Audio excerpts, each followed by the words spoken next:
ఈరోజు విజయవాడలో humanity for victims foundation chairman Shri Thota David రాజు గారి ఆధ్వర్యంలో నిర్వహిస్తున్నటువంటి దళిత ఐక్య వేదిక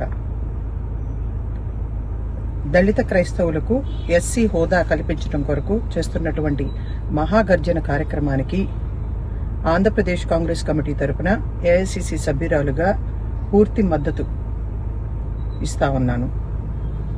కొత్తగా రిజర్వేషన్స్ పైన చర్చ జరగడం, దానికి బీజేపీ కేంద్ర ప్రభుత్వం నరేంద్ర మోడీ ప్రధానిగా మౌనం వహించడం ఎందుకు అని చెప్పి ప్రశ్నిస్తా ఉన్నాను. భారతదేశంలో రిజర్వేషన్లు అంశం అనేది అది కేవలం ఒక రాజకీయ అంశం కాదు, అది సామాజిక అసమానతలను దశాబ్దాల పైగా తొలగించటం కోసం రూపొందించినటువంటి రాజ్యాంగ హామీ. మరి దీనిపైన సుప్రీంకోర్టు వ్యాఖ్యలు చేస్తే ఇప్పటి వరకు కూడా కేంద్ర ప్రభుత్వం స్పందించకపోవటం అనేది చాలా బాధాకరం. ఈ అంశం పైన ప్రశ్నించే వారిని శత్రువులుగా చూడటం కాదు, రాజ్యాంగబద్ధంగా సమాధానం చెప్పాలి, మీరు మీది స్పష్టమైనటువంటి వైఖరిని తెలియజేయాలి అని చెప్పి కాంగ్రెస్ పార్టీగా కేంద్ర ప్రభుత్వాన్ని డిమాండ్ చేస్తా ఉన్నాను. మరీ ముఖ్యంగా దళిత ఐక్య వేదిక ప్రతినిధులకు నేను తెలియజేయదలుచుకున్నాను. స్వాతంత్రం వచ్చినప్పటి నుంచి కూడా భారతదేశానికి స్వాతంత్రం తీసుకొచ్చి గాని మైనారిటీలకి, క్రైస్తవులకి, అన్ని అణగారిన వర్గాలందరికీ కూడా సామాజిక న్యాయం కల్పించింది, రిజర్వేషన్లు కల్పించింది.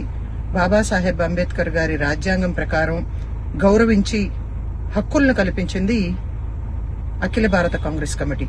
ఈ రోజున మన హక్కుల్ని కాపాడటం కోసం మన పైన జరుగుతున్నటువంటి రాజ్యాంగ దాడికి వ్యతిరేకంగా యుద్ధం చేస్తున్నటువంటి మన నాయకుడు రాహుల్ గాంధీ గారికి మద్దతుగా మనందరం నిలబడదాం.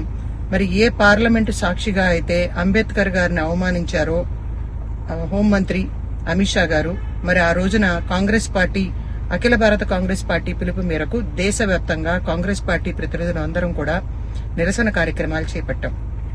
మరి మన ఆంధ్రప్రదేశ్లో ఏ ఒక్క దళిత నాయకుడు కూడా, ప్రతిపక్షాలకు చెందినటువంటి గాని అధికార పార్టీకి చెందినటువంటి దళిత నాయకులు గాని రాజ్యాంగం అడ్డం పెట్టుకుని ఇచ్చినటువంటి హక్కుల ద్వారా రాజ్యాంగ స్ఫూర్తితో పదవులు అనుభవిస్తా ఉన్నారే తప్ప బయటకు వచ్చి ప్రశ్నించకపోవటం అనేది చాలా బాధాకరం. ఇప్పటికైనా నేను కోరుకునేది ఒక్కటే, పోరాడితే పోయేదేమీ లేదు, బానిస సంఖ్యలే తప్ప అన్న సూక్తిని అందరూ కూడా తలుచుకుని మరొక్కసారి దళిత హక్కుల కోసం ఉద్యమిద్దామని చెప్పి అందరికీ తెలియజేస్తా ఉన్నాను.